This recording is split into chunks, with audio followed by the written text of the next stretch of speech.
Halo Berli. Halo, suaraku kedengeran nggak? Dengar dengar dengar. Aman aman. Aman. Oke, oke. Bentar kita tunggu si Mai dulu. Gimana sehat Ber? Alhamdulillah sehat. Posisi di mana sekarang? Aku di rumah, sekarang aku di Lampung. Oh di Lampung ya? Iya, Oke. Udah lama balik ke Lampung? udah 1 bulan. Oh. Oke oke oke. Bentar nih. Si Mitra susah banget.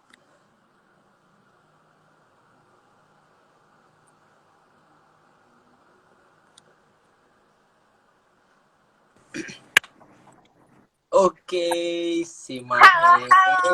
Halo. Halo, Maaf Kak E. ya. Aku pakai filter biar cantik boleh gak? Boleh boleh boleh. Biar semeriwing gitu kan. Mari kita pilih-pilih dulu. Pengen zoom. Oke. Kalau udah selesai bilang. Ber kalau cantik bilang stop gitu ya. Oke.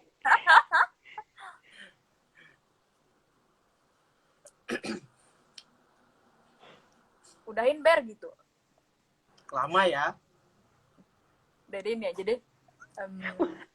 Ya ini aja, ini aja. Udah ya. Mai gimana kabarnya Mai sehat? Alhamdulillah sehat. Triono, Berli gimana? Alhamdulillah Alhamdulillah, sehat sehat. sama sehat. Posisi di mana, Di Di Jogja atau kontrakan. di Jogja berarti ya? Iya. Oke. Main lah sini. Gampang Sama. lah nanti lah ya. OTW aku pakai sarung. Oke. Oke, langsung kita mulai aja berarti ya. Boleh. Oke, Eh, boleh. Oke, Bismillahirrahmanirrahim. Assalamualaikum warahmatullahi wabarakatuh. Waalaikumsalam warahmatullahi Terima wabarakatuh. kasih kepada Berli dan juga Maisara Mitra udah menyempatkan waktunya untuk talk show GBN yang ke-6. Karena ini adalah agenda rutin dari GBN setiap minggunya, insya Allah akan ada talk show. Dan ini giliran kita ya yang ke-6 gitu kan. Eh, Berarti ini mungkin saya perkenalkan dulu terkait Maisarah sama Berli.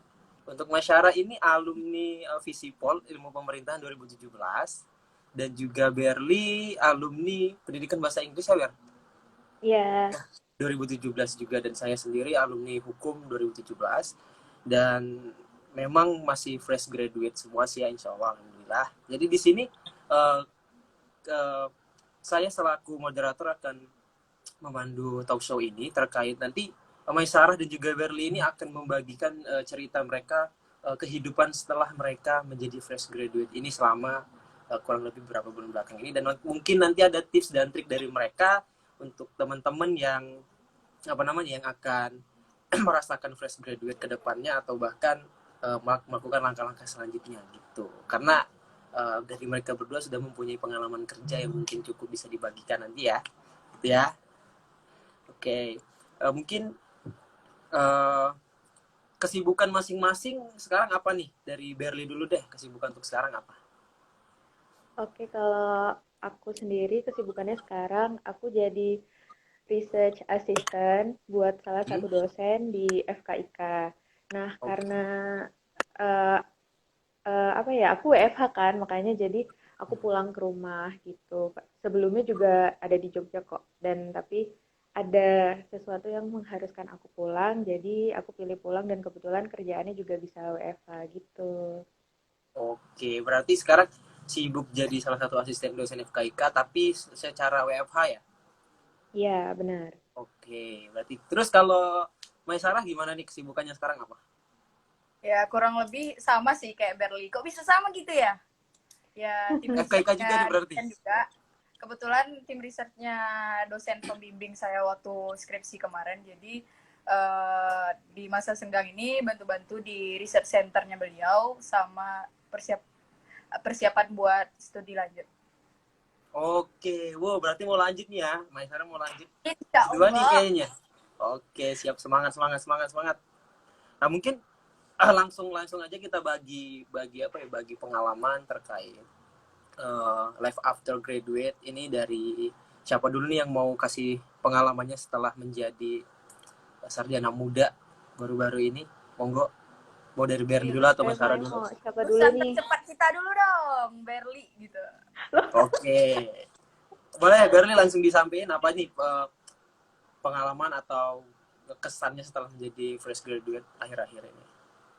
Oke, jadi aku lulus di bulan Juni kemarin wisudanya, dan kebetulan sebelum aku wisuda itu aku sudah kerja menjadi research assistant itu tadi.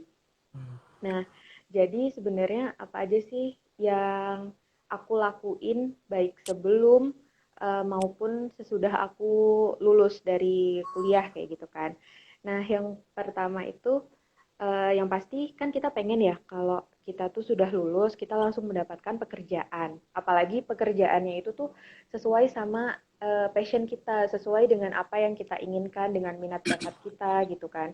Nah, jadi yang harus aku lakuin pertama kali waktu itu aku mencari tahu sebenarnya aku tuh sukanya apa, aku pengen kerja jadi apa kayak gitu kan. Kalau dari jurusanku sendiri pasti mudah tertebak ya, aku tuh kerjanya bakal jadi apa. Pendidikan bahasa Inggris, ya nggak jauh-jauh dari jadi guru, ngajar kayak gitu kan. Nah, tapi mungkin aku juga pengen kerja jadi selain guru atau apa kayak gitu. Nah, aku harus bisa punya bakat atau mengasah bakat aku yang udah ada untuk bisa kerja jadi selain guru. Mungkin kayak gitu ya. Nah, yang pengalaman aku yang udah aku rasain, dulu aku pengen banget juga jadi jurnalis, pengen jadi reporter kayak gitu kan. Nah, aku suka nulis, jadi aku suka nulis dan setelah aku suka nulis itu, aku coba apply beberapa part-time pekerjaan dan coba ikut-ikut lomba menulis kayak gitu kan. Jadi aku bisa menyalurkan sedikit minat aku terhadap menulis tersebut. Jadi aku juga pernah jadi volunteer di prodi aku sendiri itu nulis berita untuk website di prodi pendidikan bahasa Inggris. Um, nah juga uh, sebelum aku lulus itu sekitar mungkin semester 7 aku udah mulai kayak bingung kan, ini nanti aku bentar lagi lulus, skripsinya bentar lagi selesai, tapi aku nanti bakal kerja jadi apa kayak gitu kan. Nah, aku mencoba daftar beberapa pekerjaan yang bisa part time, jadi skripsiku pun nggak bakal terganggu kayak gitu. Nah, waktu itu aku kerja jadi resepsionis, resepsionis di salah satu penginapan, bukan hotel tapi dia kayak lebih ke homestay kayak gitu. Nah, di situ aku jadi resepsionis selama 3 bulan, selama tiga bulan, dan sebenarnya itu bisa aku lanjut, tapi setelah aku sidang, 5 hari setelah aku sidang skripsi itu aku dapat pekerjaan, diterima jadi research assistant dosen FKIK itu tadi. Jadi yang jadi resepsionis itu aku tinggal, dan sampai sekarang aku jadi research assistant di FKIK UMY. Nah gitu. Selain itu juga karena kalau tadi Mae juga punya apa ya tadi, punya rencana untuk lanjut studi, aku juga punya rencana itu. Jadi aku juga mempersiapkannya dengan ngadain sih kecil-kecilan jadi freelance freelance translator kayak gitu. Jadi kalau ada yang mau translate Indo English ke aku itu bisa, terus jadi proofreader buat temen-temen atau adik tingkat yang lagi ngerjain skripsi atau proposal kayak gitu, aku bantu-bantu mereka sebisaku kayak gitu. Jadi uh, persiapanku sebelum dan setelah lulus itu sebenarnya harus dipikirin matang-matang karena ini akan berdampak ke depannya untuk diriku sendiri kayak gitu kan. Jadi karena pasti setiap orang itu punya timeline-nya masing-masing, setiap orang punya rencananya masing-masing. Sebelum lulus harus apa, setelah lulus harus apa, dan kedepannya itu akan jadi apa. Karena nggak mungkin selamanya aku bakal jadi research assistant terus kayak gitu kan. Jadi pun setelah ini aku akan memikirkan aku akan apply pekerjaan apa di mana, dan kalau bisa pekerjaannya itu harus sesuai dengan apa yang aku mau gitu, apa yang aku suka kayak gitu. Nah, Selain itu apa ya? Dan ini ikut organisasi. Ya salah satunya GBN ini ya, organisasi yang aku ikutin selain HMJ. Itu menurut aku sangat-sangat membantu aku dalam mengembangkan soft skill. Jadi kan kita nggak hanya belajar secara teori, tapi kita juga harus mengimplementasikan apa yang sudah kita dapatkan kan, baik itu di dalam kelas atau di organisasi itu tadi. Nah, karena dari organisasi itu kita dilatih untuk bekerja sama, walaupun itu hanya hal sesimpel untuk menentukan pilihan atau apa ya harus menerima pendapat orang lain kayak gitu, itu sangat-sangat membantu sih kalau di dalam dunia kerja dan nggak hanya di dunia kerja itu sendiri, tapi untuk bernegosiasi dengan diri kita sendiri, pengalaman-pengalaman yang didapat dari kuliah, dari join organisasi itu juga sangat-sangat membantu. Kalau pengalaman singkat yang aku rasain sih gitu sebelum dan sesudah aku lulus kuliah. Oke. Oke, makasih makasih Berli ya, terkait Iya, pengalamannya. Mungkin Mai nanti tahan dulu ya. Aku mau sedikit tanya dulu sama Berli nih. Tadi kan Berli Berli bilang kan nge-apply buat jadi research assistant di apa salah satu dosen FKIK. Berarti berarti itu kan ada maksudnya ada sebuah mungkin kayak kriteria yang dibutuhkan oleh si dosen tersebut, dan mungkin di sini Berli bisa apa ya, bisa berbagi lah sama teman-teman yang ngelihat. Mungkin nanti siapa tahu ada juga yang tertarik buat jadi research assistant. Kira-kira tuh apa tuh tips and triknya biar bisa bisa apa ya, bisa jadi research assistant buat jenjang selanjutnya setelah selesai kuliah gitu. oke. Nah, waktu aku apply jadi research assistant itu syaratnya aku kirim transkrip nilai, itu pasti ya. Terus CV, CV dan juga waktu itu syaratnya ada nilai TOEFL, harus punya nilai TOEFL. Sebenarnya nggak ada minimum skornya, tapi ya kalau bisa karena aku di pendidikan bahasa Inggris itu kalau harus lulus TOEFL-nya minimal 500. Jadi paling nggak harus di atas 500 itu tadi. Dan juga ada requirement kalau minimal kita punya satu publikasi. Nah, jadi kebetulan selama aku kuliah, aku udah ikut beberapa conference, terutama sebenarnya itu masih students conference, belum yang kayak international conference gitu, belum. Oke. Nah, aku udah join dan alhamdulillah punya publikasi, jadi aku apply di salah satu dosen tersebut langsung diwawancara dan diterima.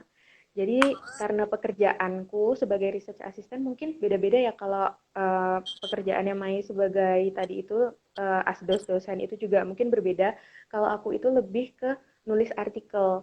Jadi aku research sama uh, analisis data. Jadi lebih ke research kayak gitu sih dan agak struggle juga ya karena aku dari pendidikan bahasa Inggris sedangkan dosenku tersebut itu dari kedokteran. Jadi aku harus bisa beradaptasi dengan topik-topik dari kedokteran itu tadi gitu. Ada Oh, adaptasinya tapi ya seiring berjalannya waktu bisa menyesuaikan. oke.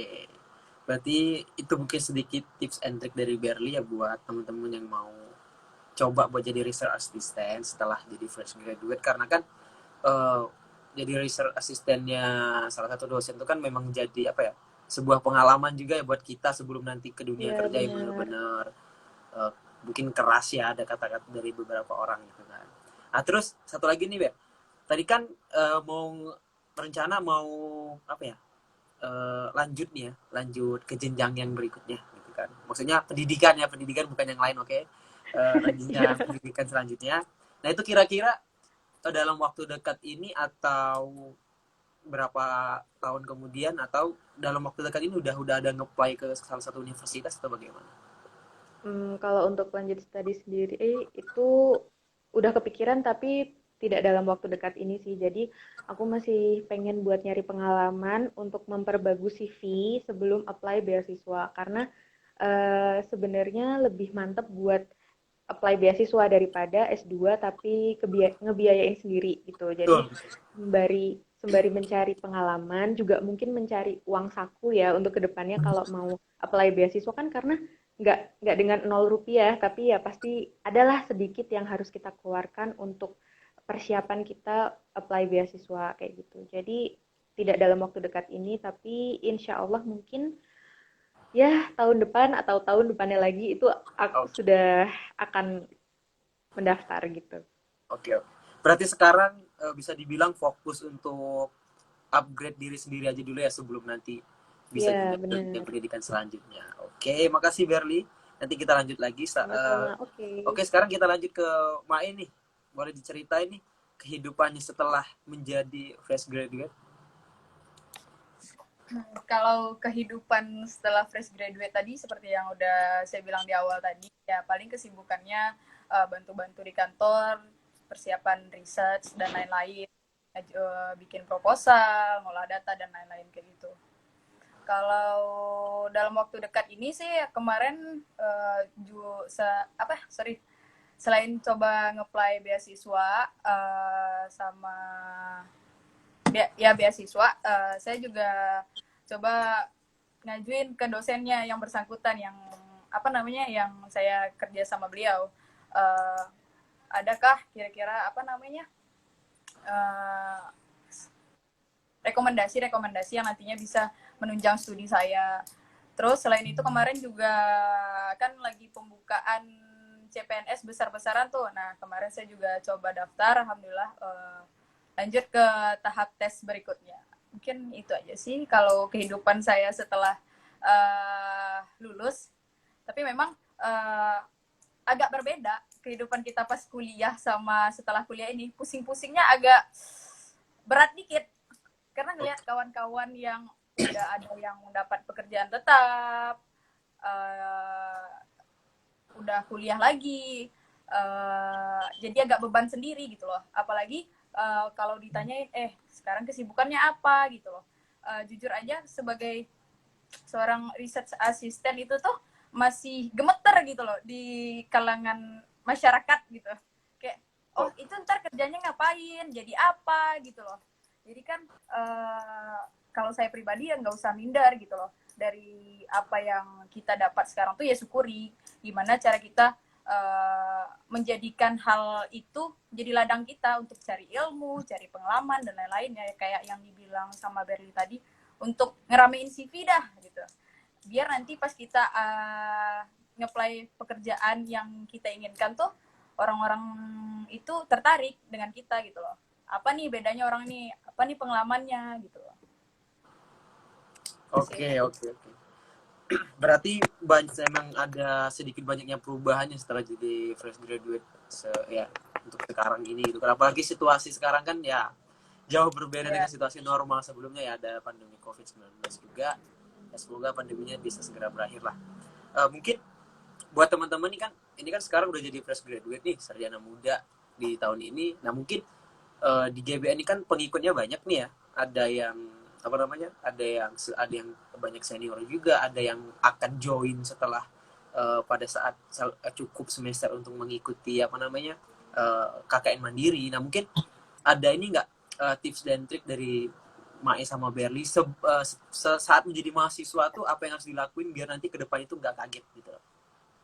Dari pengalaman pribadi boleh, dari pengalaman teman-teman boleh, atau dari ngelihat orang juga yang lain boleh. Silakan siapa dulu boleh kalau apa.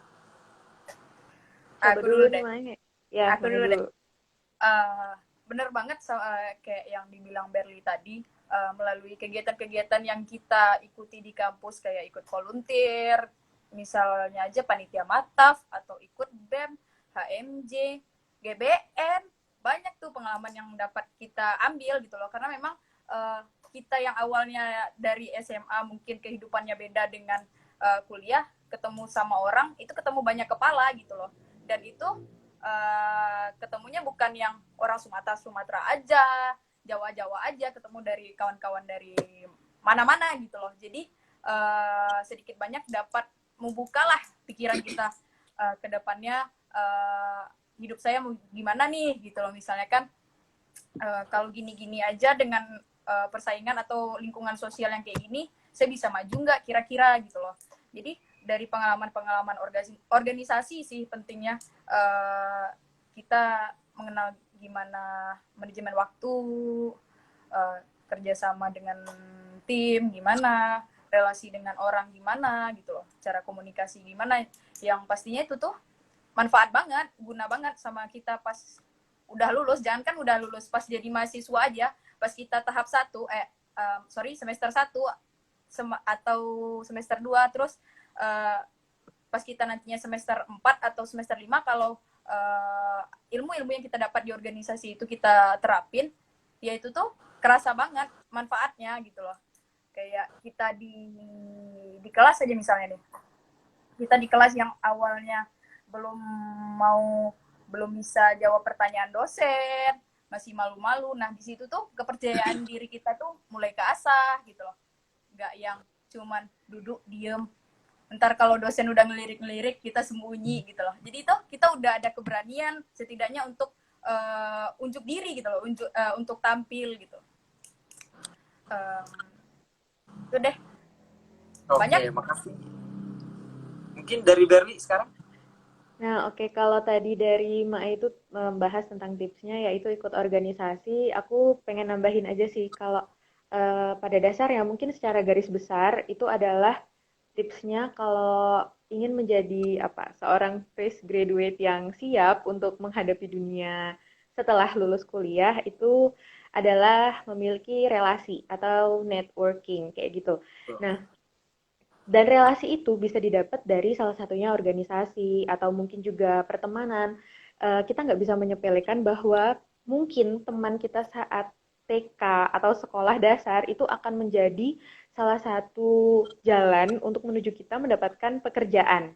Pekerjaan yang kita impikan mungkin atau pekerjaan yang sedang kita butuhkan kayak gitu kan. Jadi kita tidak bisa menyepelekan atau mungkin jangan sampai memutus tali silaturahmi dari teman-teman kita yang lain kayak gitu. Jadi sebanyak mungkin kita harus memperluas networking kita, relasi kita, supaya kita tidak akan ketinggalan kesempatan-kesempatan yang mungkin bisa kita coba kayak gitu.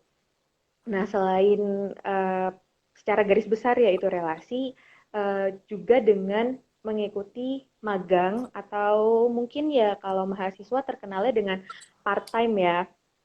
Nah, jadi selama magang itu kita akan benar-benar dihadapi dengan eh, dunia kerja secara lingkup kecil kayak gitu. Kalau pengalamanku sendiri, magangnya itu di sekolah, aku mengajar, jadi di situ aku bisa tahu gimana harus mengatasi situasi kelas yang mungkin berisik, muridnya nggak mau dengerin, dan juga ada kritikan dari guru-guru senior kayak gitu kan. Jadi aku bisa mempersiapkan diri kalau aku pengen jadi guru, apa aja yang harus aku lakukan dan apa aja yang harus aku persiapkan kayak gitu. Nah, juga hal yang paling penting adalah raih prestasi ketika masih ada di bangku kuliah. Itu benar-benar sangat membantu untuk mempersiapkan diri ketika sudah lulus kuliah itu sendiri.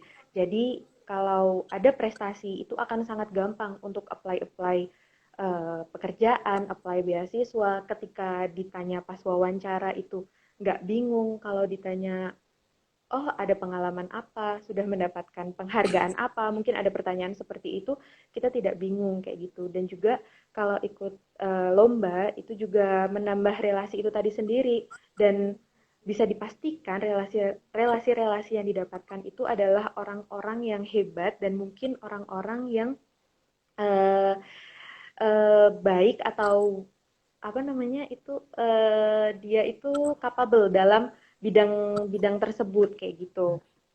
Nah, apa gunanya semua tadi itu join organisasi, join magang dan juga punya prestasi melalui lomba atau kompetisi yang sudah diikuti itu gunanya adalah untuk memperbagus CV. Jadi karena pada dasarnya CV itu memang hal yang paling sangat krusial kan kalau dalam apply pekerjaan atau apply beasiswa untuk lanjut studi.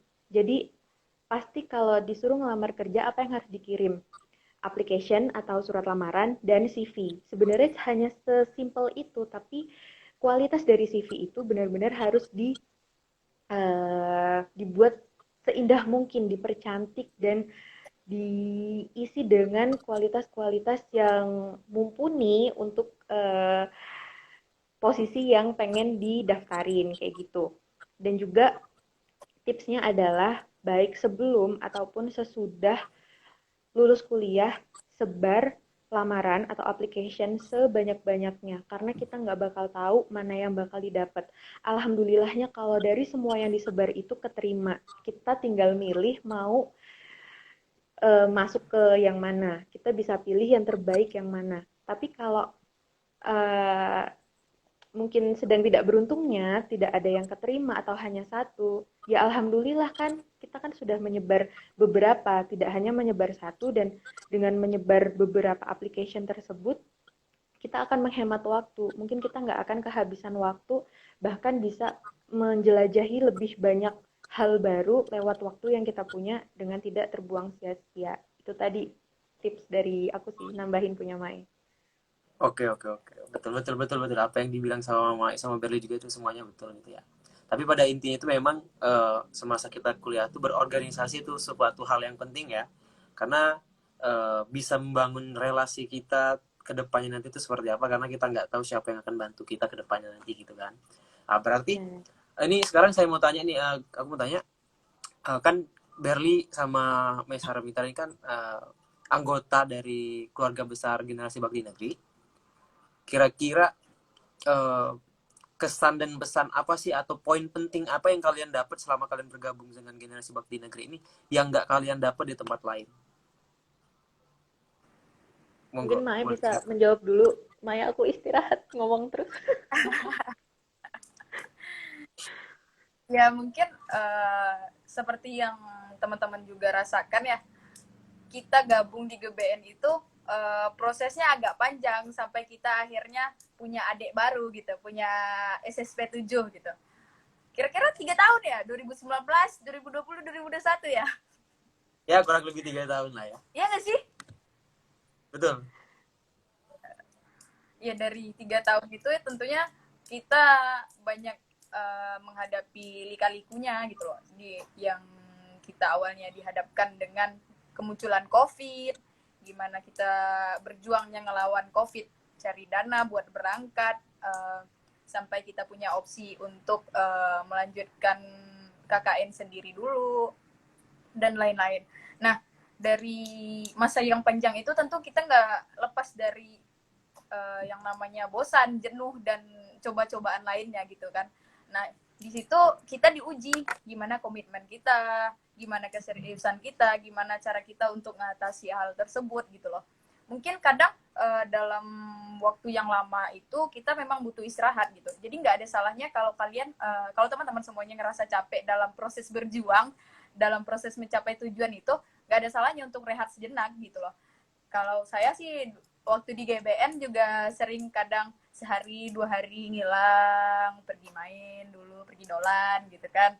Tapi itu hal yang wajar karena memang setiap orang itu punya caranya sendiri untuk nge-refresh semangatnya itu lagi gitu kan. Nah, jadi sama halnya dengan nantinya di kehidupan nyata gitu. Gimana kita menghadapi stres dengan tuntutan pekerjaan misalnya nantinya, kayak yang saya sendiri. Mungkin Mbak Berli TOEFL-nya di atas 500 ya. Kalau saya ya pas-pasan, Mbak, gitu. Jadi dihadapkan dengan paper-paper, dengan meeting conference internasional yang itu notabene saya belum fasih banget bahasa Inggris ya. Jadi itu jadi PR besar banget gitu. Gimana ntar komunikasinya, follow up sama orang-orang lain gitu. Nah, di GBN dulu kita nggak lepas dari masalah internal juga sampai akhirnya kita berujung sekian gitu loh. Nah, dari permasalahan-permasalahan itu tentunya kita belajar gimana menghadapi orang yang beda pemikiran, beda kepala, beda pendapat gitu loh. Ya walaupun itu keinginan mereka, ya kita tetap hargai gitu loh. Jadi dari proses-proses yang panjang itu banyak banget pelajaran yang kita dapat gitu loh. Gimana nge-refresh semangat kita lagi, gimana ngehargain pendapat orang, gimana komitmen dengan apa yang udah kita tentuin di awal gitu loh. Sampai akhirnya alhamdulillah kita SSP 6 ada beberapa orang yang mewakili untuk sampai ke Sebatik. Nah, di situ saya belajar banget, apalagi dari Anugrah. Saya heran sama semangatnya Anugrah tuh, jujur. Antara semangat nekat atau gimana gitu loh. Tapi dia bagus meracuni teman-temannya biar enggak patah semangat gitu loh. Nah, sampai di Sebatik sana kita dihadapkan dengan orang-orang yang kulturnya berbeda dengan kita. Apalagi saya Sumatera atau kita yang udah lama kuliah di Jogja ini memang beda gitu loh. Jadi gimana nantinya hal-hal yang udah kita peroleh selama proses sebelum kita berangkat atau hal-hal yang kita dapat di organisasi sebelumnya itu kita implementasikan di masyarakat gitu loh. Gimana cara berkomunikasinya gitu. Gimana cara berbaur di masyarakatnya, walaupun kemarin kita SSP 6 belum sempat untuk berbaur-baur banget gitu sama masyarakat karena memang terkendala COVID gitu loh. Nah, oh iya ada satu lagi. Berkat relasi yang dijalin oleh kakak-kakak GBN kita yang di awal SSP 1 atau SSP di atas kita 1 sampai 5. Nah, alhamdulillah itu terbukti bahwa dengan relasi yang dibangun baik itu kita bisa berangkat ke Sebatik dan bisa pulang dengan selamat gitu loh. Dengan bantuan banyak tangan orang-orang baik gitu. Jadi jangan pernah sombong gitu. Sombong ke orang-orang yang kita nyangkanya, wah biarin aja gini aja sikap aku ke dia kan aku nggak ada urusan. Kan kita nggak tahu nanti ke depannya dari tangan mana Allah menyalurkan bantuannya gitu loh. Mungkin Mas Riono juga ngerasain gitu. Kalau kita SSP 6 itu kuncinya yang sering kita lakuin itu sedekah gitu ya Mas ya. Itu juga dulu sempat beberapa kali bagi-bagi nasi ataupun sedekah yang lainnya gitu loh. Karena memang setiap kita melibatkan Allah itu, berasa ukti nih. Setiap kita melibatkan Allah itu tentu ada aja, pasti yakin aja, pasti ada rezeki yang akan datang gitu. Tiba-tiba kita nggak nyadarin gitu. Ya pokoknya libatkan Allah aja gitu loh. Walaupun kamu ngerasa belum sebaik itu menjadi hambanya Allah gitu. Tapi jangan lupain Tuhanmu gitu. Udah. Masya Allah banget ya Mai jadi ukti malam hari ini ya. Biasanya kayak ustadz ya. Nah mungkin Berli masih ingat nggak apa yang Berli masih ingat pertanyaanku tadi? Tentang kesan selama di GBN kan, join GBN. Betul. Hal yang kamu lebih ke hal yang kamu dapat sih yang nggak kamu dapat di tempat lain tuh cuman kamu temuin di GBN gitu. Oke. Aku sama Mae punya cerita yang berbeda. Kalau Mae bisa sampai ke Sebatik, aku kebetulan enggak. Jadi mungkin aku adalah salah satu anggota GBN dari SSP 6 yang enggak berangkat ke Sebatik. Nah, tapi selama join GBN, terutama dengan teman-teman SSP 6, itu aku mendapatkan banyak sekali hal-hal yang nggak aku dapetin dari tempat lain. Mungkin aku bisa bilang aku dapat prosesnya gimana menjadi orang yang lebih, gimana ya, kalau di dalam organisasi harus menjadi orang yang lebih menerima pendapat teman-teman lain. Kita nggak hanya dari kampus yang sama, tapi walaupun kampus kita sama, prodi kita semua berbeda. Kita dari daerah asal yang berbeda semuanya. Dan sempat disinggung sama Mai sedikit, kita juga punya masalah internal. Nah, di situ sebenarnya aku juga ada rasa gimana ya, kayak sangat menyayangkan kenapa kita harus terpisah di tengah jalan karena adanya COVID itu kan. Jadi kita mempunyai berbagai macam cekcok sedikit tentang gimana kelanjutan kita berangkat ke Sebatik kayak gitu kan. Tapi melalui permasalahan yang ada tersebut, jadi aku lebih tahu ternyata sifat sikap orang lain itu sangat-sangat beragam. Kalau memang orang tersebut gigih untuk mengambil keputusan yang dia mau, sedangkan kita itu adalah suatu wadah, kita harus bermusyawarah terlebih dahulu sebelum mengambil keputusan. Tetapi kalau ada satu atau beberapa orang yang ingin ingin keinginan mereka itu sendiri terwujud dan ingin memisahkan diri, ya sudah lepaskan saja kayak gitu loh. Jadi aku belajar dari GBN itu adalah proses bagaimana menjadi orang yang lebih menerima dan ya sudahlah kalau memang pilihannya berbeda tetap tetap dukung walaupun dengan tidak oral atau mungkin ya hanya didoakan di belakang, tetap menghargai keputusan yang diambil masing-masing. Pun aku juga sangat berterima kasih karena teman-temanku semuanya di SSP 6 itu juga enggak gimana ya, enggak nggak mungkin tidak menyindir-nyindir aku atau teman-teman yang lain karena aku dan beberapa teman yang lain itu nggak bisa sampai ikut ke sebatik, tapi kita juga tetap solid kan sampai sekarang, kita tetap jaga komunikasi, tetap bertukar kabar kayak gitu. Jadi ya itu adalah proses yang mungkin bisa dibilang sangat, bukan sangat, tapi lumayan sulit.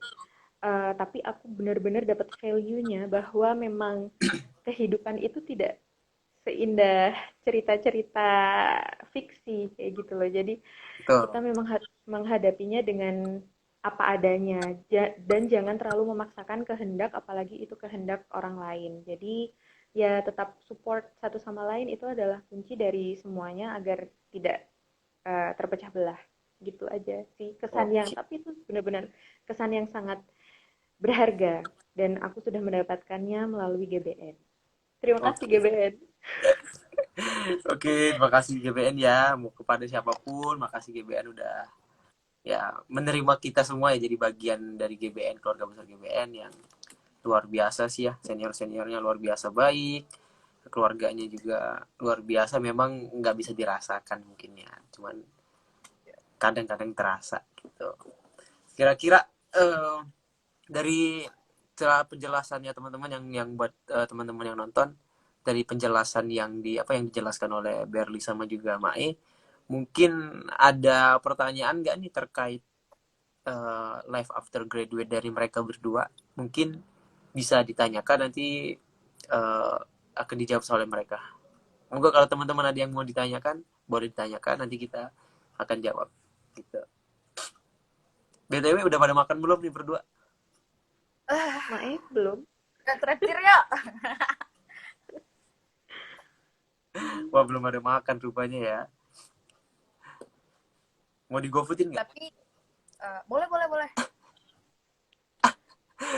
Slow kok. Gimana gimana Mai? Tapi kenapa? Nggak jadi deh. Tapi memang Lah, uh, rasa kekeluargaan yang benar-benar saya dapat dari organisasi-organisasi yang pernah saya ikutin itu ya yang berasa banget tuh di GBN gitu loh. Karena mungkin karena apa namanya prosesnya yang lama dan bentuk kita itu menjadi sebuah keluarga yang keluarga banget gitu loh. Dan betul. kakak-kakaknya itu senior-senior kita yang SSB 1 sampai 5 itu tuh nggak pernah lepas dengan kita gitu loh. Misalnya mereka udah nih tanggung jawab pengabdian mereka udah ya udah hilang gitu loh, tapi di GBN itu enggak, mereka tetap nge-follow up gimana adik-adiknya, gimana perkembangannya, support gitu loh. Ya secara finansial atau yang lainnya gitu ya. Jadi di sini itu saya ngerasain banget kekeluargaannya kayak gitu. Terus tambahan mungkin ya Mbak Berli dan Mas Triyono, di GBN satu lagi saya benar-benar ngerasain apa yang namanya saling menghargai. Apalagi waktu sempat diterbangkan ke Sebatik waktu itu, karena memang seberapa lama pun SSP 6 ini berproses bersama, ternyata masih ada hal-hal yang belum saya ketahui dari teman-teman yang lainnya gitu loh. Waktu pas di posko, sikap mereka gimana, kalau lagi capek gimana, kalau lagi pusing gimana. Nah pas di sana keluar semua, saya pun gitu kan gitu.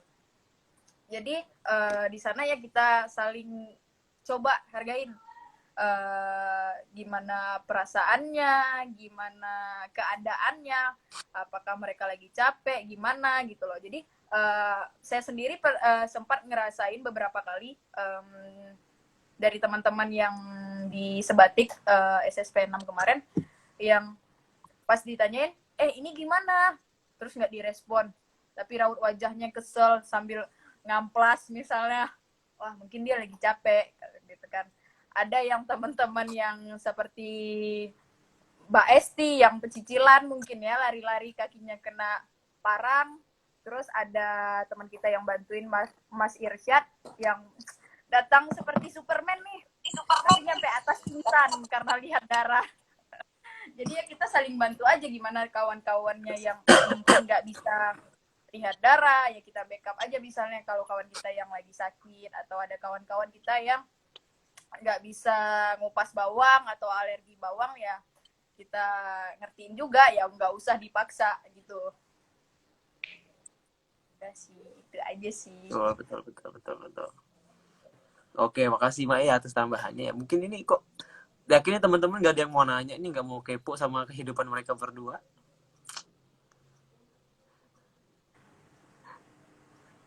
Ini banyak yang komen, cuman nggak ada yang nanya. Is oke, nggak masalah. Nanti kita tanya ya. Berarti untuk sekarang setelah jadi fresh graduate akhir-akhir ini, berarti kalian masih menikmati ini ya, menikmati menjadi research assistant dari masing-masing dosen kalian gitu ya? Atau sambil mencari sebuah pekerjaan yang lain gitu, atau gimana?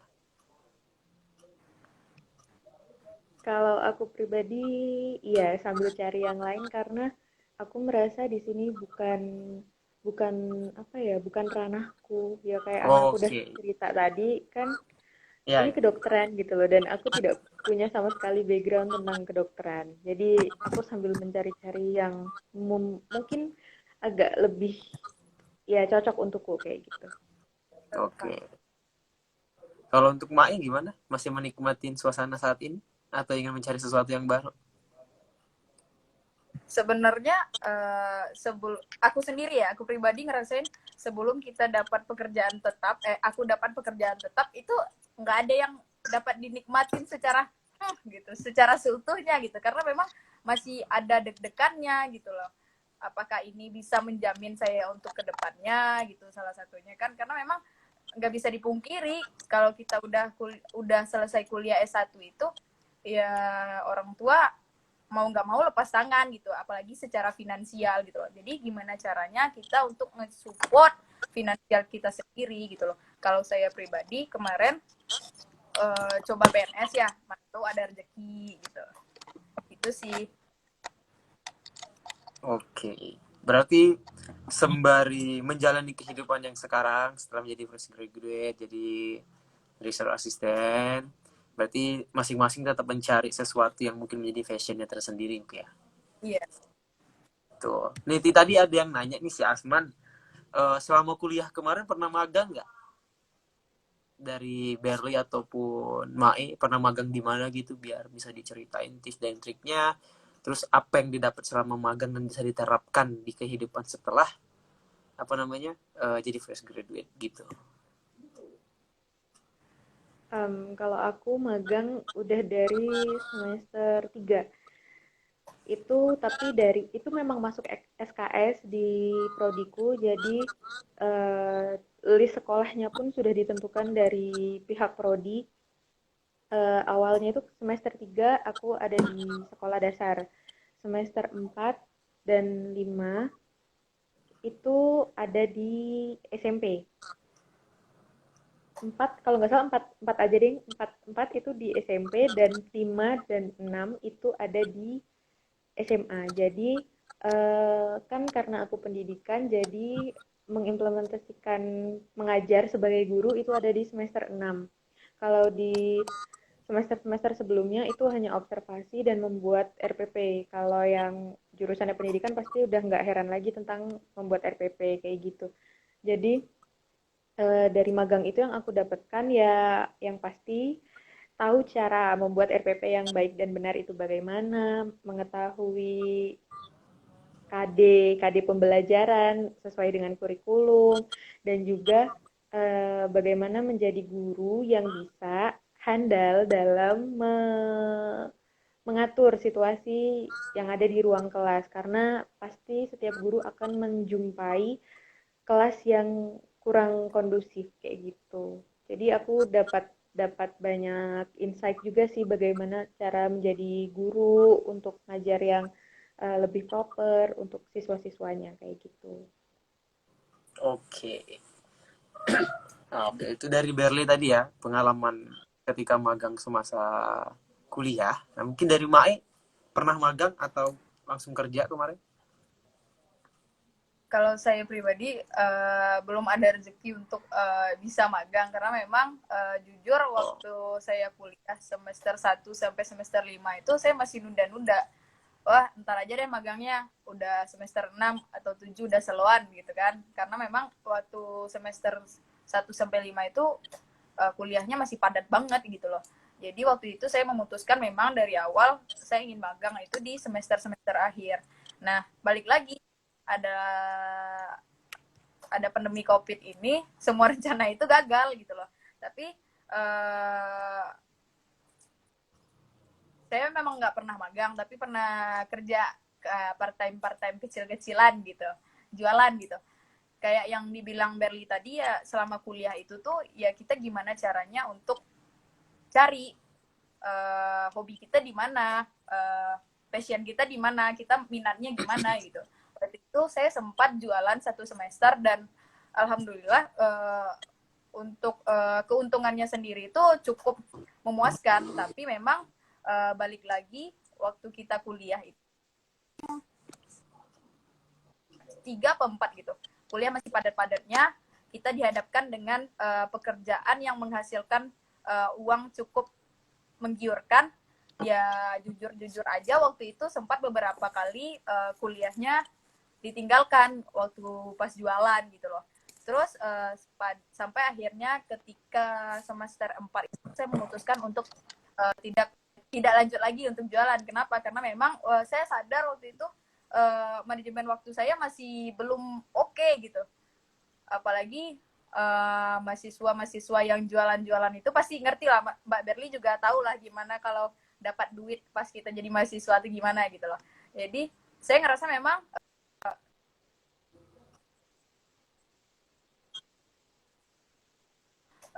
untuk kuliah, tapi saya malah dagang. Nggak masalah dagangnya, tapi yang menjadi masalahnya kuliahnya sempat beberapa kali diabaikan gitu loh.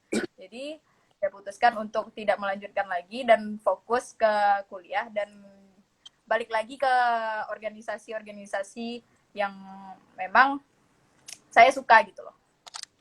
Gitu sih Mas dan Mbak. Oke. Oke. Makasih. Nah, ini ada pertanyaan lagi nih dari Fatimah.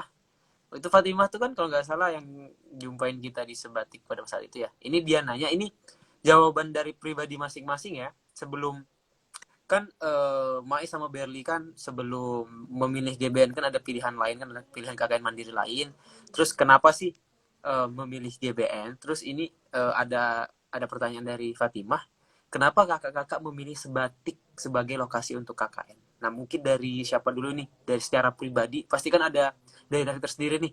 Aku milih Sebatik karena ada sesuatunya gini. Nah, mungkin bisa dijelasin ke teman-teman yang lain gitu. Mau siapa dulu? Berli dulu boleh, Mai dulu boleh. Aku dulu, oke. Kalau aku pribadi, kenapa milih GBN waktu itu? Ini rasanya kayak diwawancarai lagi ya. Kenapa Kita memilih? lebih ke ini aja sih ya. Kita lebih ke Sebatiknya aja, bukan GBN-nya. Oh, oke. Oke. Kenapa aku memilih lokasi Ya, betul. KKN-ku? KKN-ku adalah di Sebatik pada saat itu. Jujur, yang pertama aku pikirkan adalah bahwa aku bisa pergi ke 2 negara sekaligus. Selain Indonesia, aku juga mungkin bisa menjejakkan kaki sedikit lebih jauh ke negara tetangga. Dan karena Pulau Sebatik pun sudah sering muncul di televisi bahwa ada rumah yang ruang tamunya di Indonesia tapi dapurnya ada di Malaysia kayak gitu kan. Itu jujur membuat saya pribadi tertarik untuk datang ke sana dan uh, mengetahui fakta-fakta tentang desa-desa yang ada di sana, tentang betapa struggle-nya menuju ke Pulau Sebatik itu sendiri, itu membuat saya yakin bahwa ya saya mau KKN mandiri dan KKN-nya adalah ikut GBN yang lokasinya ada di Sebatik. Jadi gitu. Oke. Berarti Pak Mai mungkin dulu dijawab pertanyaannya. Kenapa sih milih Sebatik sebagai lokasi KKN? Ya secara pribadi ya, bukan secara komunitas, secara pribadi. Nah, Bobo. Mungkin tadi udah disampaikan sama Mbak Berli juga, salah dua alasan saya pengen ikut GBN juga kayak yang dibilang Berli tadi, ada rumah sebelah Indonesia, sebelah Malaysia gitu. Yang sebenarnya itu niat awal saya pengen KKN di GBN, di Sebatik itu sendiri, karena memang waktu itu saya pernah nonton, waktu saya SMP apa SD gitu, saya pernah nonton kisah anak di perbatasan yang harus melalui hutan untuk ke Malaysia gitu, ke pasar gitu. Kalau nggak salah itu di Kalimantan Barat sih. Nah, dari situ saya mikir apakah di semua perbatasan sama halnya dengan ini gitu loh, permasalahan-permasalahannya. Nah, dihadapkan dengan isu-isu di jurusan, karena memang saya di ilmu pemerintahan juga, kurang banyaknya juga bahas daerah-daerah, wilayah-wilayah di Indonesia juga. Nah, waktu itu saya ketemu nih GBN. Beda memang dengan KKN-KKN mandiri yang lainnya, yang mungkin menawarkan pesona-pesona pariwisata yang mantap gitu loh. Tapi apa menariknya GBN dari yang lain? Nah, itu tadi yang menjadi daya tarik saya, yang menjadi motivasi saya untuk ke GBN itu sendiri, yaitu tadi. Satu, saya belum pernah keluar pulau Jawa, Sumatera, Lombok gitu. Selain ingin menjejakkan kaki di tempat saudara kita yang ada di luar sana, di Kalimantan, saya juga pengen gimana ngerasain hidup di perbatasan gitu. Dengan apa namanya, isu-isu yang tadinya misalnya isu sosial yang berada di situ gitu. Saya izin ke orang tua, gimana kalau diizinkan dengan segala macam pertimbangan. Ber, sinyal kita baik-baik aja kan, Ber? Baik-baik aja. Jelek loh. Belum bayar wifi dia tuh kayaknya. Wah, sombong kemarin udah ada wifi, ternyata belum dibayar. Parah emang. Udah masih putus-putus kah? Udah Sekarang enggak, udah cuman enggak. nggak tahu nanti. Sorry. Itu tadi berbeda, yang bikin GBN itu beda dari KKKN yang lain, karena di perbatasan satu-satunya, ya udah saya milih itu karena memang dulu sempat kepikiran buat tugas akhir angkat isu di perbatasan, tapi memang belum kesampaian, mungkin karena proses pengambilan data dan lain-lain gitu loh. Karena memang agak sulit di tengah pandemi gitu, karena kemunduran waktu saat pelaksanaan dan lain-lain gitu. Tapi alhamdulillah bisa berangkat ke Sebatik dan ketemu orang-orang di sana yang ternyata bukan penduduk Ber, macet lokal. lagi dia, Ber. Halo. Lanjut, kok suaramu ada, tapi nggak ada wujudmu. Oke, sorry ya. Ya, akhirnya ketemu orang-orang di Sebatik yang ternyata tidak seperti apa yang saya bayangkan gitu loh. Saya harapannya orang-orang di sana memang orang-orang asli Kalimantan. Ternyata kurang lebih sama dengan kita yang di Jawa ini. Ada orang dari Sulawesi, dari mana, dari sini, dari sana. Karena memang kemanapun kita pergi, kita tetap di Indonesia gitu loh. Ketemu lagi dengan orang-orang yang sukunya beda, asalnya beda gitu loh. Jadi nggak ada salahnya kita dan mencari pengalaman, kalau sama orang ini cara ngomongnya kayak mana, kalau sama orang ini cara ngomongnya gimana gitu loh. Karena memang kita yang aslinya misalnya tinggal di Jawa ketemu dengan orang Kalimantan, kaget misalnya dengar suaranya yang agak tinggi, nada suaranya, bicaranya gimana gitu. Itu sih. Ber, dia hilang, Ber. Hadir, Hilang udah selesai. lagi. Oke. Walaupun akhirnya kita nggak tahu apa, Ber ya. Kalimat akhirnya kita nggak tahu apa ya. Wih, sampai mana Ya, tadi, Le? karena dia hilang. Pakai data aja udah, beli dulu kota. Aduh, parah betul lah emang. Aku teringat satu hal sih ya, terkait apa yang dibilang Mai tadi, apanya? Dia punya niatan buat ngambil data di Sebatik gitu kan, daerah perbatasan segala macem. Kalau nggak salah, pada saat itu tuh si Esti terpikir buat melakukan penelitian terhadap maksudnya ayam di Sebatik kan itu kan ekspor kan dari Malaysia, maksudnya ayam beku gitu kan. Dan pada saat itu Esti kepikiran gitu loh buat, wah, apa aku ambil data ini aja ya, terkait permasalahan daging ayam yang diekspor gitu dari Malaysia gitu loh. Dan aku ya agak lucu dan luar biasa aja sih kalau memang terjadi, cuman akhirnya nggak terjadi sama Esti, mungkin karena waktunya nggak sempet ya, terkait penelitian kan waktunya nggak bentar gitu kan. Cuman kalau memang jadi kemana itu luar biasa banget sih. Nah ini Mai gimana nih, ada pertanyaan lagi nih tapi dari Fatima. Sinyalmu bagus nggak? Halo, gimana? Halo? Aduh, parah nih emang Suaranya sih. ada. Suara Suaranya ada, tapi gambarmu patah-patah. Oh iyalah. Gimana? Masih kah? Masih. Ya Allah, gimana dong? Ini kualat nih kayaknya minggu kemarin ngetawain Bang Alan. Bentar cari Tuh, sinyal kan? bentar. Hmm. Halo.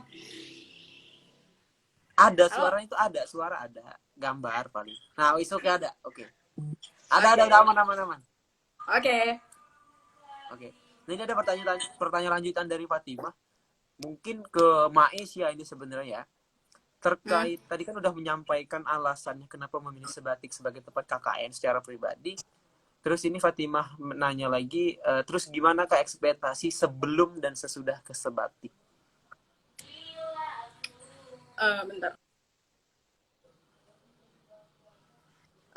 Sorry. Ekspektasinya Mungkin sebelum dan setelah. ekspektasinya ya. Sebelum berangkat itu kan memang kita berada di kondisi yang normal gitu, yang baik-baik aja, belum COVID gitu. Nah, waktu Betul. itu ya ekspektasinya kita perkirain berangkat itu ketemu 17-an ya, Tri? Ya, betul. Iya, kira-kira ketemu 17-an ya. Harapannya, ekspektasinya pas kita nyampe di sana itu kita ketemu dengan masyarakat banyak, orang rame, anak-anak, warga gitu kan, bisa berbaur, bisa lama gitu. Tapi balik lagi pas kita mau berangkat itu aja, perjuangannya itu udah cukup susah gitu loh. Sulat gak tuh? Sorry, kayaknya lapar deh nih. Sulat gak tuh? Perjuangan untuk sampai ke Sebatik itu aja memang cukup berdarah-darah gitu loh, selain secara finansial dan lain-lainnya gitu. Nah, nyampe di Sebatik memang sedikit banyaknya adalah rasa kecewa karena memang COVID ini tadi. Kita di sana cuman kurang lebih sebulanan COVID, nggak bisa ketemu warga banyak, nggak bisa paham banget gimana keadaan di sana, karena memang jujur itu singkat banget dan kita itu ketemu dengan isolasi mandiri gitu beberapa hari, seminggu sampai 10 hari deh kalau nggak salah. Tapi memang ekspektasi yang benar-benar saya rasain, wah ternyata seberjuang-berjuangnya kita SSP6 untuk berangkat ke Sebatik, ternyata anak-anak di sana itu lebih berjuang dari kita. Kayak yang kita temuin di sekolah tapal batas itu, Tri. Mungkin kita memang belum bisa ngajar, membantu berikan bantuan pengajaran secara langsung, tapi berdasarkan cerita dari guru, dari pihak-pihak di sana, itu memang saya cukup tertampar karena memang saya ngerasa, pas saya ngerasa lelah, saya cuma ingat, astagfirullah, secapek-capeknya saya, seberjuang-berjuangnya saya, lebih ada yang lebih berjuang dari saya gitu loh. Terutama anak-anak Sebatik, anak-anak sekolah tapal batas. untuk mendapat ilmu aja mereka itu harus berjuang ngelewatin hutan katanya gitu kan, karena memang waktu COVID itu penjaga perbatasan itu memang lagi keras-kerasnya gitu, lagi tegas-tegasnya untuk akses keluar masuk daerah sana gitu. Karena sedikit cerita Ber, untuk anak-anak sekolah tapal batas itu banyak yang tinggal di Malaysia gitu. Jadi sekolah tapal batas ini posisinya di Indonesia kan. Nah, untuk mencapai sekolah tapal batas ini mereka tuh harus sembunyi-sembunyi, atau untuk ngambil tugas atau materi sekolahnya aja, orang tuanya aja harus lari-larian sembunyi-sembunyian biar nggak ketahuan sama penjaga perbatasan. Nah, satu lagi realitas saya di sana itu waktu kita bantu teman-teman adik-adik kita di sekolah tapal batas itu bantuan pengajaran secara online gitu. Sebenarnya agak sedih melihat kebijakan pemerintah yang mengharuskan mewajibkan pendidikan dilakukan, proses belajar mengajar dilakukan secara online gitu loh. Karena memang nggak semua daerah itu dapat dijangkau fasilitas untuk sinyal itu tuh nggak merata gitu loh, beda sama Jawa gitu. Jadi jangankan untuk mencari sinyal, untuk gadgetnya aja, untuk HP-nya aja, mereka itu adik-adik kita di tapal batas itu masih ada yang satu HP untuk berempat, atau nunggu orang tuanya pulang dulu baru bisa dapat HP untuk nyari sinyal. Nah, untuk nyari sinyalnya aja waktu itu mungkin Mas Triono dan kawan-kawan SSP6 juga ngerasain kali ya, gimana dulu kita udah siap-siap buat ngajar nih, udah siap-siap materi, tapi siswanya nggak ada. Terus nanti pas kita lagi program, lagi misalnya di mangrove, jam-jam 2, jam berapa, ditelepon sama orang tuanya. Maaf Mas, maaf Mbak, ini saya baru naik bukit. Maaf Kak, saya baru naik bukit. Maaf Kak. Ya, yang menjadi tamparan sendiri buat saya gitu. Ternyata masih ada kebijakan-kebijakan pemerintah yang belum memikirkan teman-teman, saudara-saudara kita yang ada di luar sana gitu loh. Karena memang kebijakan-kebijakan tersebut nggak bisa dipukul rata gitu. Mungkin memang ada pengecualian misalnya untuk daerah-daerah tertentu, misalnya di Sebatik gitu. Yang sangat saya sayangkan itu tadi, ya terutama di sektor pendidikan itu sendiri gitu loh. Mungkin itu sih. Oke, berarti punya kesan tersendiri lah ya, ekspektasi dan realitanya ketika ada sampai di Sebatik gitu kan ya. Mungkin Berli next time kalau ada rezeki boleh ke Sebatik. Sikat. Oke, ini kan mungkin oleh karena nggak ada yang nanya lagi, mungkin aku lagi yang nanya ke teman-teman. Balik lagi ke topik, ke after graduate. Apa namanya?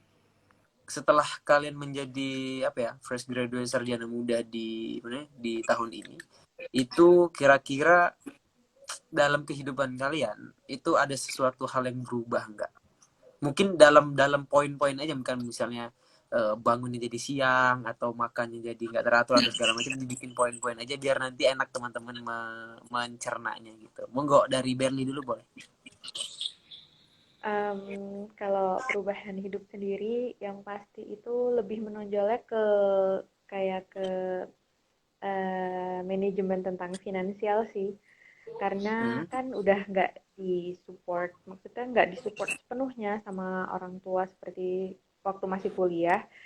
Jadi kita harus bisa memanage dengan baik berdasarkan gaji yang kita dapatkan kayak gitu kan, dan rasanya itu sangat-sangat berbeda waktu dikasih uang bulanan sama orang tua dengan uang yang kita dapatkan dari hasil kerja sendiri. Itu benar-benar rasanya beda.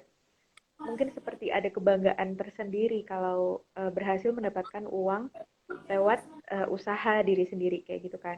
Apalagi kalau ada sisa, bukan sisa sih sebenarnya, kayak kita itu memberikan beberapa persen dari pendapatan kita itu untuk ke orang tua, seperti mungkin membalas budi kayak gitu kan, itu kayak ada rasa haru tersendiri kayak gitu, dan orang tua sangat-sangat menghargainya. Jadi perubahan yang ada setelah lulus itu mungkin lebih ke bagaimana tentang manajemen finansialnya itu tadi sendiri, dan ada rasa apa itu namanya ya, kalau mungkin empati kepada lingkungan sekitar maupun perubahan yang adalah dalam diri sendiri untuk orang tua, mungkin untuk saudara-saudara juga kayak gitu kan. Jadi kayak seperti ada gambaran gitu bahwa sekarang gilirannya untuk memberi sesuatu yang bisa membuat orang tua bangga, membuat saudara-saudara lebih lebih melihat bahwa kita tuh sebenarnya ada. Kita membuktikan bahwa iya, dia sudah lulus mendapatkan gelar sarjana dan sudah bisa mengimplementasikan apa yang sudah dia dapatkan selama 4 tahun kuliah kayak gitu. Oke, berarti itu ya sebuah perubahan hidup yang dirasakan oleh Berli setelah menjadi sarjana muda. Oke. Nah, mungkin sekarang Mak ini kira-kira perubahan apa nih yang dirasakan dalam kehidupannya setelah menjadi sarjana? Dalam poin ya, jangan dijawab. Iya. Kayak yang Berli bilang tadi, mungkin lebih bijaksana lagi sih dalam mengatur keuangan terutama ya. Karena memang satu, kita tidak disupport secara penuh lagi finansialnya oleh orang tua ya, jadi kita gimana caranya uang yang kita dapat, uang yang kita punya itu ngatur, ini cukup gak untuk sebulan, ini cukup gak dengan gaya hidupku yang seperti ini gitu loh. Ya kayak yang dibilang Berli tadi, ada kebanggaan tersendiri saat kita bisa ngasih orang tua gitu loh, ada kepuasan sendiri. Mungkin memang nggak seberapa, misalnya 200.000 nih dibandingkan dengan uang bulanan yang biasanya kita peroleh saat kita masih kuliah, misalnya 3 juta nih, kita kasih 200.000, mungkin jauh banget gitu loh. Tapi memang ada kepuasan sendiri saat kita ngasih, misalnya dalam bentuk nge-GoFoodin makanan dengan seharga segitu misalnya gitu kan. Kayak kita punya sendiri gitu, gimana nunjukin ke orang tua kalau kita udah bisa gitu loh, udah mencoba untuk menjadi mandiri dan dewasa gitu. Satu lagi yang saya dapat setelah saya lulus ini, gimana manajemen waktu gitu loh. Dulu nggak bisa dipungkiri kalau tiap hari itu masih bisa pergi main, pulang kuliah pergi main, habis rapat GBN pulang pergi main, kayak gini kayak gitu main, dikit-dikit main. Tapi sekarang semenjak ada tanggung jawab sendiri, gimana caranya kita ngatur waktu antara main untuk fresh, untuk nge-refresh pikiran kita, sama untuk siapin diri untuk keesokan harinya buat kerja lagi gitu loh. Karena memang kalau kita paksakan dengan gaya hidup kita yang lama, kita sendiri yang kewalahan gitu loh. Pulang kerja misalnya kita pergi main, nongkrong, gitu terus diulangin lagi tiap harinya, ya itu juga bakalan berdampak sama psikologi kita gitu loh. Ntar juga stres, anjir main gue cuman bisa dikit nih, cuman 2 jam gitu misalnya kan, cuman bisa nongkrong bentar gitu, tapi kerja jamnya lama banget gitu loh. Ya gimana membagi waktu, kita memposisikan diri Ber, kita jalan lagi. lagi, Ber. Ah, Oke, udah dapat poinnya. Berarti kan untuk Mai tadi kan perubahannya lebih dirasakan ke manajemen keuangannya, bisa sekarang mengatur sendiri keuangan yang didapat, biar nggak boros lagi segala macam. Terus manajemen waktunya karena sekarang sudah merasakan, mungkin menjadi research assistant itu kan membutuhkan juga waktu, jadi manajemen waktunya itu bisa dikontrol dengan baik berarti ya. Oke, terus ini ada satu pertanyaan lagi dari Mas Bram. Itu menurut kalian kenapa kuliah itu penting untuk melanjutkan ke fase kehidupan selanjutnya? Jadi hubungan kita kuliah ke kehidupan selanjutnya itu mengapa hal itu penting gitu? Mungkin secara singkat aja dari Berli dan juga Mai. Dapat nggak? Aku dulu ya. Itu kenapa kuliah tuh penting untuk kita melanjutkan fase ke kehidupan selanjutnya gitu. Ya. Oke, aku bakalan jawab duluan. Aku lupa Singkat pernah aja ya, baca di singkat mana. singkat aja. Iya, aku Oke. lupa pernah baca di mana, tapi ada yang bilang bahwa kuliah itu bukan hanya sekedar tentang belajar. Kuliah itu untuk mendapatkan bekal yang nggak akan kita dapatkan di tempat lain selain dari kuliah itu sendiri. Jadi sebenarnya ya, kuliah itu penting. Kuliah itu mungkin bisa menjadi salah satu pondasi yang sangat kuat untuk kita ke depannya, kayak gitu. Filter Oh, mulu sih. maaf, nyoba filter. Siap-siap mangkal nih. Lanjut Ber, sambil aku nyoba filter Ber. Ya, itu tadi sih kan secara singkat, yaitu secara singkat bahwa menurutku em, kuliah itu sendiri bisa dibilang sebagai pondasi yang sangat kuat untuk setiap orang melangkah ke jenjang selanjutnya. Jadi ya pendidikan itu sangat penting dan kuliah adalah salah satu bagian dari pendidikan itu sendiri. Oke. Berarti menurut Berli itu penting ya bahwa kuliah itu penting untuk untuk kita dapat melanjutkan pendidikan selanjutnya gitu. Ya, nggak jadi jelek. Maaf, maaf, aku nggak tahu efeknya. Maaf. Ya Mungkin mungkin Allah. mungkin dari Mae gimana nih? Mungkin apa sih pentingnya kuliah tuh untuk kita melanjutkan ke fase kehidupan selanjutnya kita? Waduh, malah Kalau jadi aku jelek. sih lebih ke memperluas peluang gitu loh. Semakin Oke. tinggi pendidikan kita, semakin tinggi peluang kita, semakin luas gitu loh. Mungkin halnya kayak gini, kita cuman tamatan SMA, ya pengetahuan kita, peluang kita ya cuman sebatas orang-orang SMA, anak-anak yang lulusan SMA aja gitu. Beda halnya dengan yang kita yang misalnya lulusan kuliah gitu, S1 misalnya. Ya peluang itu makin terbuka lebar gitu. Yang Mhm. apa hal yang eh, teman-teman yang lulusan SMA nggak bisa, di kita bisa gitu loh. Di kita ada gitu. Jadi lebih ke peluang sih kalau di aku. Oh, berarti kuliah tuh membukakan kita peluang gitu ya terkait fase Iya. kehidupan selanjutnya gitu ya. Oke, Mm-mm. oke. Ntar aku cari filter dulu lah. Malah jadi gini anjay. Coba lagi. Bentar, bentar. Ini nggak pernah pakai filter, ini mau cobain filter dah. Dah, gak usah pakai filter dah. Ah,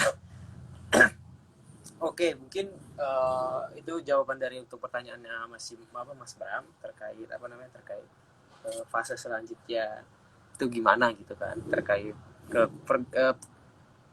keterkaitan kuliah dengan fase kehidupan selanjutnya gitu kan.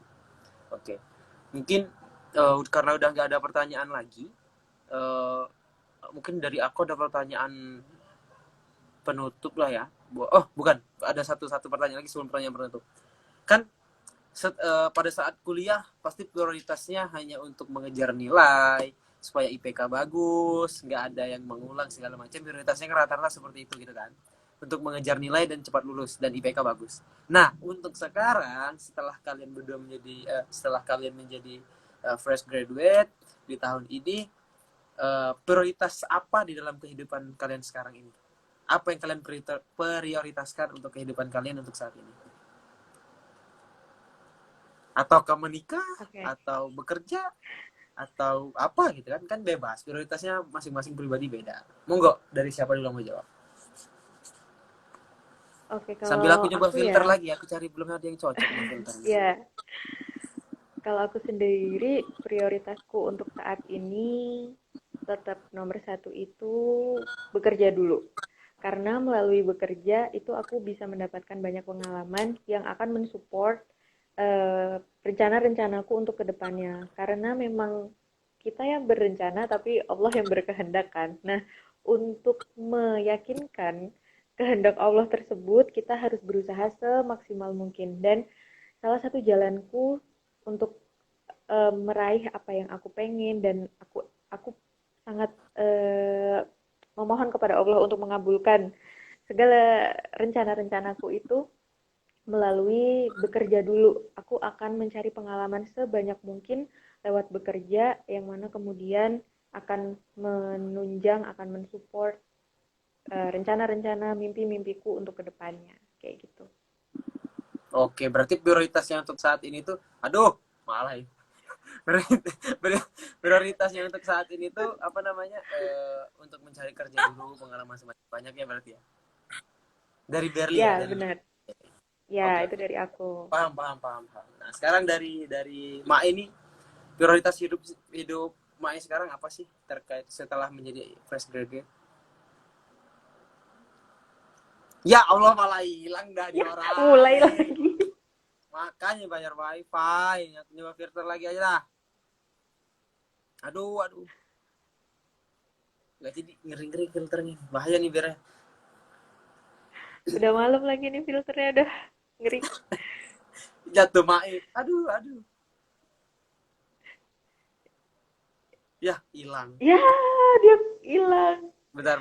Kita cari lagi dong. Kita undang lagi.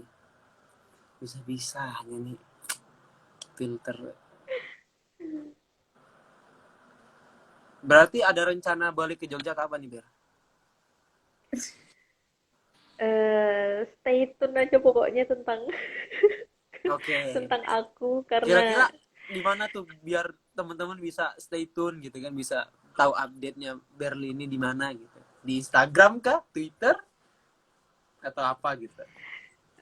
nggak juga sih sebenarnya, karena beberapa hal mungkin tidak akan aku publish di sosmed, Oke. tapi Itu tadi tiba-tiba akan datang ada gitu beberapa di Jogja kesempatan. gitu ya. Ah, itu dia. Akan Mai ada sehat? beberapa kesempatan yang mungkin langsung tahu aku di mana. Oke. Sehat. Udah baik sinyalnya? Sorry, nggak tahu nih tadi kekeluarin sendiri, nggak tahu serius. Iya, gara-gara wifi-mu jelek. Alasan lagi. Iya, maaf. Ya udah, Gajinya jawab. cukup. Masih ingat nggak? Aduh, apa lagi ini? Masih ingat nggak pertanyaannya tadi? Masih prioritas. Ya, prioritas hidup untuk saat ini. Sekarang sih karena sebentar lagi mau mulai kuliah, tapi tunggu dulu. Tapi memang untuk kuliah sendiri itu disupport dari kerjaan gitu loh. Jadi nggak bisa fokus atau ngeprioritasin satu hal aja, karena memang untuk studi saya sendiri itu disupport dari kerjaan saya gitu loh. Jadi untuk kedepannya nanti dan saat ini mungkin lebih memprioritaskan dua-duanya gitu loh. Karena memang untuk pekerjaan sendiri seperti Mbak Berli bilang tadi, kita ketemu dengan orang baru, orang banyak, cara-cara yang baru yang nantinya bisa nge-support di kehidupan kita selanjutnya, misalnya di kuliah dan lain-lain, ya itu dimanfaatin gitu. Jadi untuk sekarang mungkin bisa dibilang tidak ada yang diprioritaskan kecuali dua hal ini gitu. Mungkin itu sih, Mas Triono. Oke, makasih ya. Berarti masing-masing punya prioritas tersendiri ya. Pasti untuk saat ini prioritasnya bukan untuk menikah, oke? Belum. Tapi kalau udah ada yang datang gimana nih? Kalau udah ada yang tiba-tiba datang gitu loh ke rumah dengan itikat baik gitu, gimana tuh? Mungkin kayaknya Mbak Berli dulu deh, kayaknya di antara kita ya. Kalau dalam hal seperti itu kayaknya nggak ada yang datang tiba-tiba deh, karena semua harus dirundingkan kan. Iya betul. Paham. Tapi kan seandainya nih kan, macet punyaku. Waduh, di mana nih saya? Bentar. Nah, ini aja nggak apa-apa. Kan maksudnya kan nanti kan siapa tahu kan, kita kan nggak tahu kan di belakang kita kan ada seseorang yang mungkin sudah menunggu kalian gitu kan. Tadi tiba-tiba dia datang dengan niat baik dan itikat baik ke orang tua kalian, terus mengajak untuk ke jenjang selanjutnya, gimana dong? Siap atau nanti dulu deh gitu?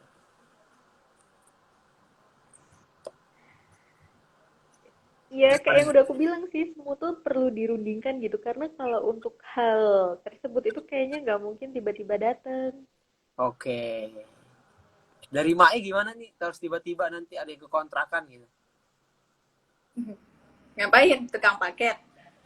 Yoi bro, makin nanya lagi tentang paket dah nih orang.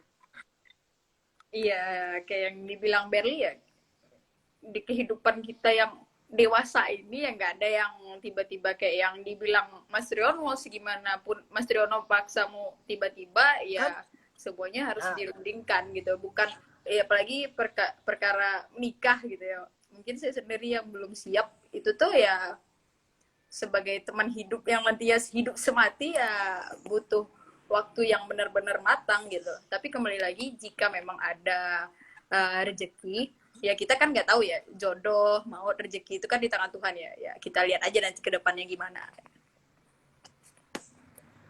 Oke. Berarti prioritas tersendiri lah ya untuk kehidupan kalian masing-masing. Semoga yang terbaik lah ke depannya nanti. Mungkin Bir. Aku kasih kesempatan lagi deh buat yang nonton ini, masih ada beberapa orang yang nonton. Mungkin ada yang mau ditanya lagi nggak sebelum nanti pertanyaan penutup dari aku dan kita akhiri gitu. Ada nggak yang mau ditanyain? Ini apa dan filter? Ini filternya emang sedikit gini ya? Tuh kok Mai banyak, kok filterku dikit. Aneh dah. Jangan iri, jangan iri. Ini aja deh. Oke, berarti ini nggak ada, udah nggak Pak ada Jeon. lagi ya. Udah nggak ada lagi teman-teman yang mau nanya. Mungkin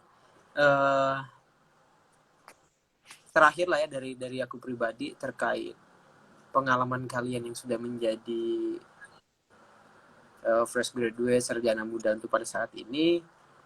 Kira-kira apa ya pertanyaan yang enak ya?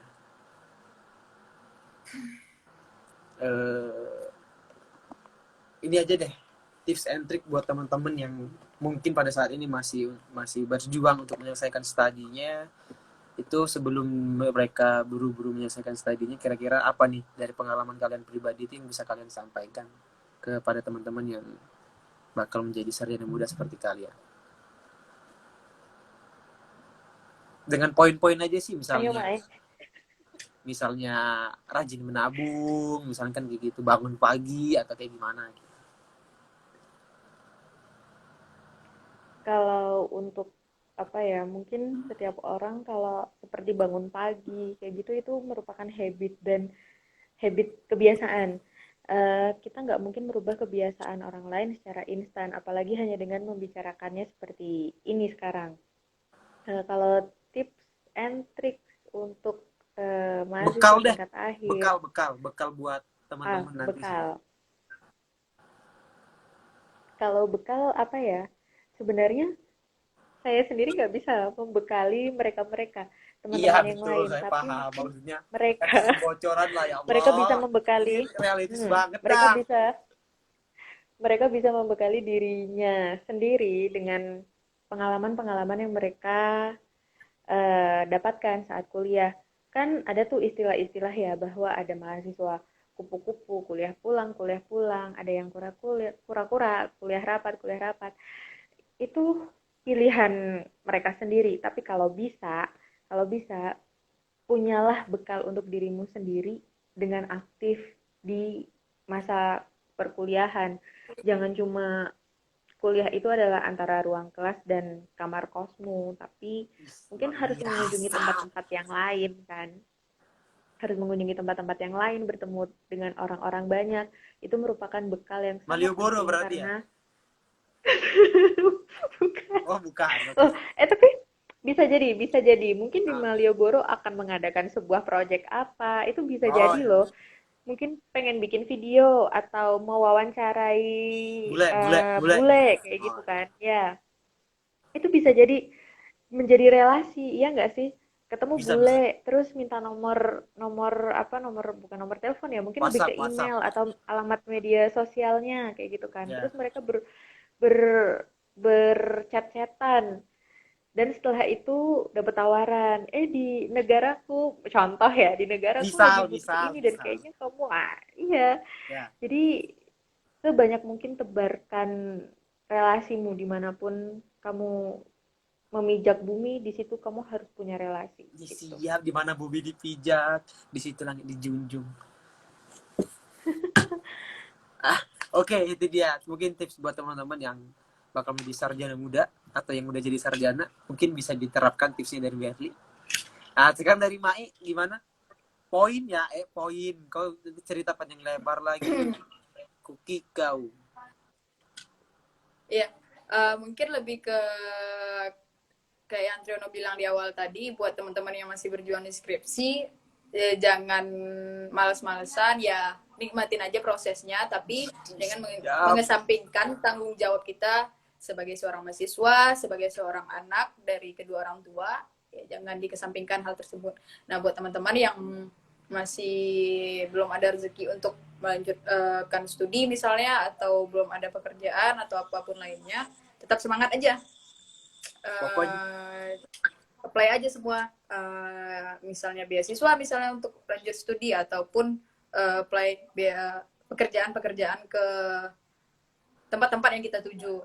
Jadi jangan patah semangat, jangan merasa rendah diri dengan apa yang belum kita dapatkan gitu loh. Walaupun teman-teman di luar sana ada yang udah dapat kerja, ada yang lanjut studi dan lain-lain gitu. Jangan pernah merasa rendah diri. Ingat, seberat-beratnya cobaan kita, itu tandanya kita mampu gitu. Karena cobaan sebanding dengan berbanding lurus dengan kemampuan kita gitu. Jadi tetap semangat. Udah. Oke, berarti intinya semangat ya dari Mae ya. Ini ada senior saya nih ya, Bang Kulineri, food vlogger terkenal Jogja nih. Widih, selamat datang Bang. Ya. Semangat, skripsinya diselesain Bang. Oke, berarti itu beberapa tips dan tips dari Berli dan juga Mae terkait teman-teman yang bakal menjadi fresh graduate dalam waktu dekat atau pada waktunya yang tepat gitu kan. Berarti inti dari percakapan kita pada malam hari ini tuh bahwa sebuah organisasi itu tuh penting ya di dalam kehidupan anak kuliah, karena dari kita berorganisasi bodoh amat lah Mai hilang. Karena dari kita berorganisasi itu tuh dapat membangun relasi yang nggak kita tahu dari mana datangnya, dan yang kita nggak tahu dari mana bantuan itu datang dan segala macam gitu kan. Contohnya kita berorganisasi di Generasi Bakti Negeri ini yang sudah luar biasa banget, banyak alumninya, kekeluargaannya juga luar biasa. Mungkin salah satu pilihan buat teman-teman yang ketika ingin mengabdikan dirinya kepada masyarakat itu bisa banget ke Generasi Bakti Negeri, karena kita bakal membantu kalian untuk menempatkan diri kalian di masyarakat itu seperti apa gitu ya. Mungkin itu aja dari pertemuan kita malam hari ini, dari obrolan kita malam hari ini. Semoga bermanfaat buat teman-teman yang sudah mendengarkan, dan mungkin nanti ketika ada yang ingin ditanyakan silakan follow IG Mai Sarah dan juga Berli. IG saya nggak usah ya, karena udah kebanyakan followersnya. Jadi ya, nanti di blog sama ceweknya.